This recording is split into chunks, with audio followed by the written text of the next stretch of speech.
Hello, sir. Would you please first introduce a little bit about yourself? Okay, my name is Leroy Clemons. I am presently serving here in Neshoba County in Philadelphia, Mississippi. I serve as the president of the local NAACP. I'm also executive director of the Neshoba Youth Coalition, a leadership program for 8th through 12th graders in Neshoba County. And how long have you been in that position? I have been president of the NAACP, the local NAACP, since 2004 here in Neshoba County. And I have served as the executive director of the Neshoba Youth Coalition since 2010. Would you please share a little bit more information about the program, please? Yes, the Neshoba Youth Coalition, as I said, is a youth leadership program that focuses on four key areas, which is teen pregnancy, high school dropouts, leadership, and history. And everything that we do, we use the lenses of history to teach them about the critical thinking skills and the collaborative skills to deal with issues that they face in the world every day. Then, what particular tactics do you use to get those young people involved? Because it's like they're not so interested in history. Well, I'm glad you mentioned that. A lot of young people don't care a lot for history, and especially girls. You talk to girls and they'll tell you in a minute, I don't even like history in school, so why do y'all want to talk about this? Well, we don't teach it from the concept of remembering dates and things. We teach it from the concept of learning from the past and not making the same mistakes that people before us have made, because history is what happened yesterday. So when we deal with our youth, we use history as a way to get them to understand about the decisions that they make today, how those decisions will affect what happened in their futures. Say for instance, like one of the things that we work on is teen pregnancy. Well, when we brought the young people in and started talking about teen pregnancy, we don't talk about contraceptives. We don't talk about abstinence.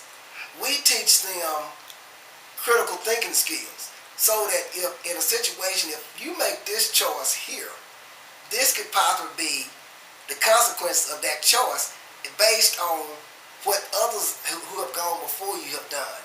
So we actually use people in the community that they know, that they see every day, and say, now let's talk about this person, how they got to be where they are today. This young lady who's walking the street now, I was telling them a story about one of the young ladies, how that when I was in high school, that was one of the most beautiful young ladies I've ever seen. This girl was just gorgeous. But she started dating and sleeping around with these older guys, and then it went from the older guys to old men, and then it went from when she run out all of them, she ended up with the younger boys. And the boys even had a name for her. I mean, they had nicknamed her, because of that, because of her history. Well, fast forward now, 30 years later, here's this same beautiful young lady walking the street now, looking terrible. And, still walking the street, having to sell her body, baby for, and this is a truthful thing, she sells her body for $2 and a bag of potato chips. That's how far she's fallen. And it was because of the decisions that she started making in high school. She was beautiful, and she didn't understand that your beauty will only get you so far. And she made a lot of bad decisions and a lot of bad choices. And so we let them look at lessons like that to learn from the past. Because the only way you're going to keep from repeating the past, you've got to know about your past. And so we use that even with dropouts. We look at young people in our community, where they are today and how they're struggling. And we go back and look at their past. Well, how did they get to this point? And we look at some of the decisions and choices that they made. And it really helped the young people really relate history to the present. And that helped them better understand about where they're going. And once we get their attention with that, we then start talking about the history of our community, the history of our city, the history of our state. And that's how we introduce them to the history of James Chaney, Marcus Warner, and Andrew Goodman, three young men who were murdered right here in our own community. But had we gone in and tried to introduce that to them at the beginning, it wouldn't even resonated with them. But now, because they understand how the concept plays out, that you need to learn from your past in order to keep from repeating the same mistakes that others made. Exactly. And so, one of the things we talk about with doing tours around history here in Shelby County. Oh, you have a tour. We take them on the tours, but there are three things that we focus on. We don't just focus on what happened. We talk about why it happened. What were the conditions in place that allowed these things to happen, or allowed these people to act the way they did? And then the third thing we focus on is, what can we do as individuals, as a group, to ensure that these things never happen again? And everything always comes back to education. How education is the equalizer. Because when you look at what happened in Philadelphia with the murders of the three civil rights workers, the men who actually committed the murders were basically illiterate people who were being manipulated by a more educated group of people who kept their names out of it, who kept their faces out of it, and the face of the evil became these illiterate people who everybody said these are the bad people, but then they never looked at the people who were actually the ones who were manipulating all of the people involved. And so we look at all avenues and get them to understand, to see it from a bigger picture of what was going on, and in order to ensure that this doesn't continue, and they're not continuing to be manipulated even themselves in local, political, national elections. You've got to understand what's going on around you and see the bigger picture. And so one of the things we really stress to them is about getting their education. Making sure that when you are educated, people are less likely to be able to manipulate you. And so we stress education, and as a result of that, we have seen our teenage pregnancy rate drop in this community by about 40%. We have seen our dropout rate drop from the state average is almost 50%. The average here is around 8%.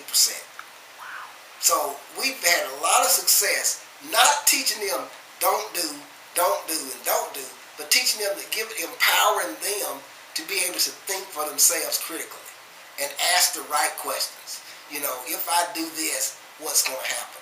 So that when they get in a situation, they don't need to be trying to say, well, what is that I'm supposed to take, or what am I supposed to? No, you are empowered to be able to think for yourself and understand the consequences of your actions. Then let's see.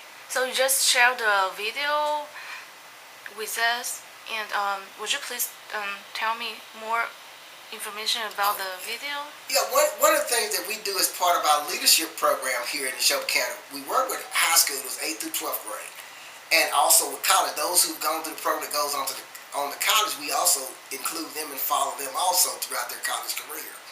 So those young people then, they have to be a part of the Youth Coalition for a year. And they meet every Wednesday, once a week, and for an hour and a half. Those young people at the end of the year, during the summer, then turn around and come back and to give back to their community. They actually mentor K through 6th graders. So the 40 or 50 high schoolers then turn around along with the college students and come back and mentor K through 6th graders in reading comprehension, vocabulary, and mathematical skills.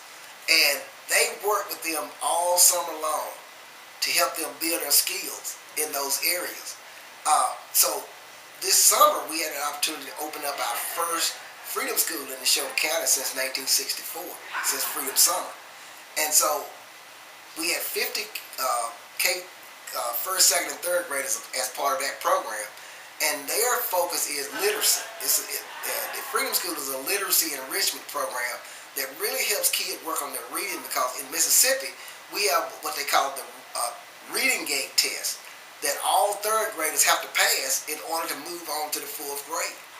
So we wanted to really focus on with our first, second, and third graders and helping prepare them for that reading gate test at the end of their 3rd grade year. So one of the books that they read this year was a book that's entitled We Shall Overcome. And in the book it talks about Juneteenth and the celebration of freedom And so one of the students wanted to have a freedom march between the students of the Freedom School and the students as part of the other program is called the Choice Program for K through 6th graders. We have 120 students in the Choice Program, 50 students in the Freedom School. So those students decided to have a stage a march in commemoration of Juneteenth and Freedom Summer. And so they marched from different ends of the same street, about a mile apart, and they had a police escort that led them together. And when they got together, there's a song that's entitled Something Inside So Strong. And all of the students came together and performed the movements and motions of that song. And it was so powerful, just such a powerful moment for all of them to come together and talk about how that, regardless of what people tell you, you can make it. And the reason why you can make it, because there's something inside of you much stronger than anything negative that the people on the outside are trying to tell you. So it was one of the best moments I've had this summer, is seeing all of those kids. And you're talking about 120 K through 6th graders, 50 first, second, and third graders, and then throw in another 50 8th through 12th graders. So we had almost 200 kids there together at one time. Wow, that's wonderful. And may I ask, why you want to have a career as the president of NAACP? Is it is the thing that you always want to do as a child, or? Actually, being elected president of the NAACP was not something that I sought after. And in 2003, when I was approached about running for president of the NAACP, I told everybody then, no, I don't want to do it. I'm too busy. I got too many things going on. And because of the history that I had seen before me in the NAACP, where people really were not into it in my opinion, for the right reason. It was more about status in this community and being seen than about doing the things that needed to be done to improve living conditions for everybody in the community. Not just a select group of people, but for everybody. And so I just didn't feel like that was the focus of the people that was in the office before me, and I didn't want to fall into that same path. So when I got approached about doing it, I was like, no, I'm not going to do it. And they kept coming, and people kept asking me to do it. I told them, I said, I would do it under one condition. I get to do it my way. And they agreed, and they voted me in. And one of the first things I did was I wanted to bring together a group of people so we could sort of deal with the history of our community. I knew, just growing up here, I knew that Mississippi had changed, especially Philadelphia, Mississippi was not the same place that I saw being portrayed in movies and in documentaries and in newscasts about my hometown of Philadelphia. And I knew it had changed, but what was surprising was people outside of this state, even some people within this state didn't know. And the children of this community didn't even know about what had happened here in their own hometown. And what moved me was the movie Mississippi Burning that came out in 1989. That was our first introduction as young people to the history of our own city. And as you know, that movie was filled with so many incorrect portrayals of what really happened. And I'm thinking, wow, and that's the history lesson that our children are getting about what happened in their own hometown. And nowadays, those young kids, they just believe everything, those TV or anything they see on a movie, they think is truth. Right. And a lot of things, even you read in the history books, are not truth. And I wanted our children to know the real history and the true history. So that was one of the things that I wanted to do as NAACP president, because a lot of times, especially in these smaller communities, you almost need a position in order to get people to respect you enough to follow you. So as NAACP president, I had the position that I could use actually to affect change. And that's what I sought to do. But the thing I didn't want to do, I didn't want to make the change to be a negative change. I wanted to be a positive change that included everyone. that was inclusive of the entire community. So when we thought about putting together the Philadelphia Coalition, myself and Jim Prince, who was the other co-founder of the coalition, who was a white friend of mine that we went to high school together, grew up together, we wanted to bring together our community to commemorate the history of and the lives of the three young men who gave so much for our community. But we also wanted to change the narrative of our community. So when we came together, that was one of the things that we talked about. And one of the things that as we put this group together of 30 people, and it was a 30 diverse background, diverse nationalities and ethnicities, we put all these people in the room, and here's what happened.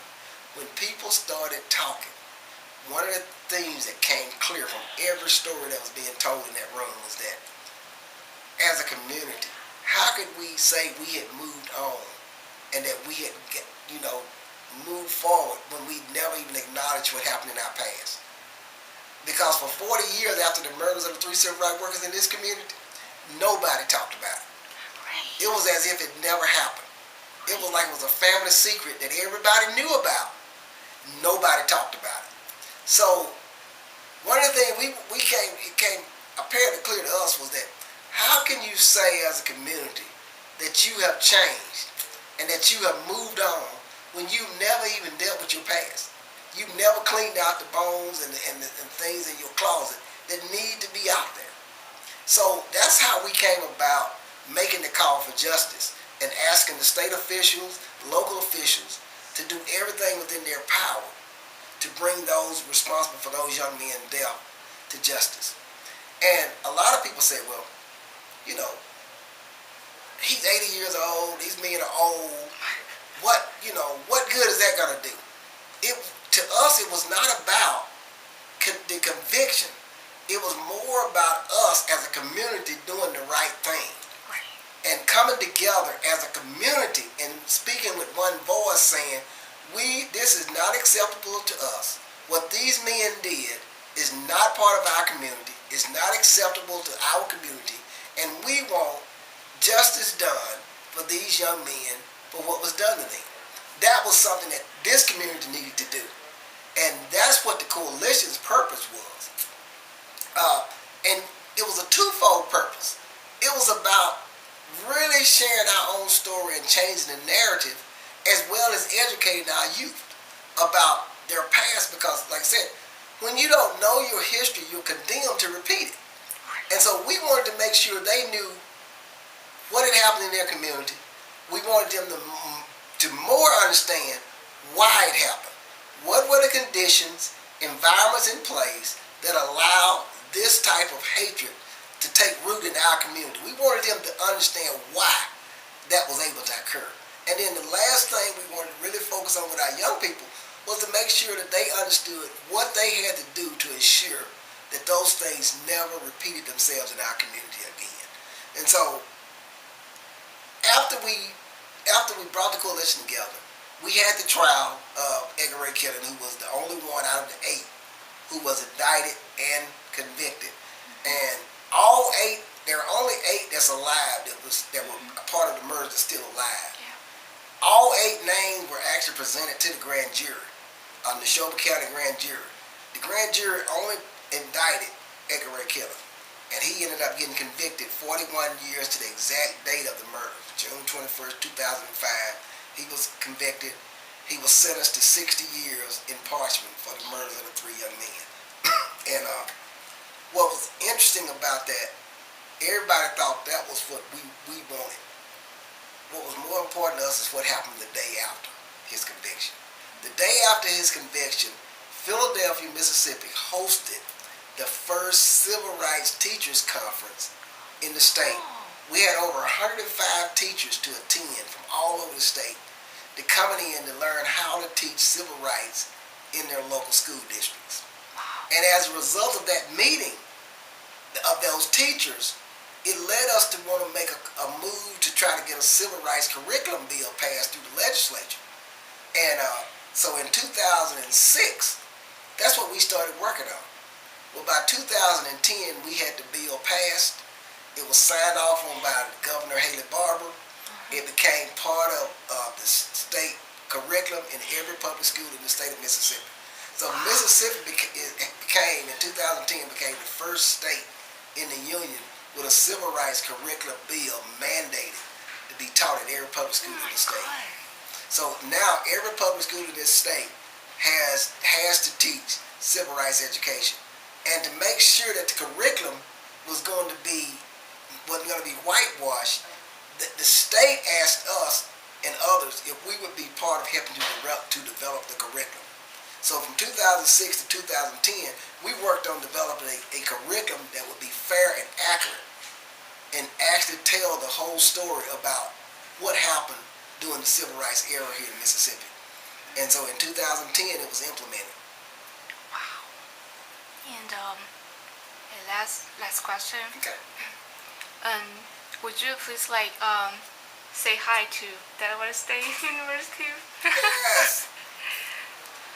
Delaware State University, all the way from Mississippi, from the Mississippians to you. I would just like to say hi, guys, and hope you enjoy learning about my state and my hometown, Mississippi. And history, yeah. Okay, thank you. And last question.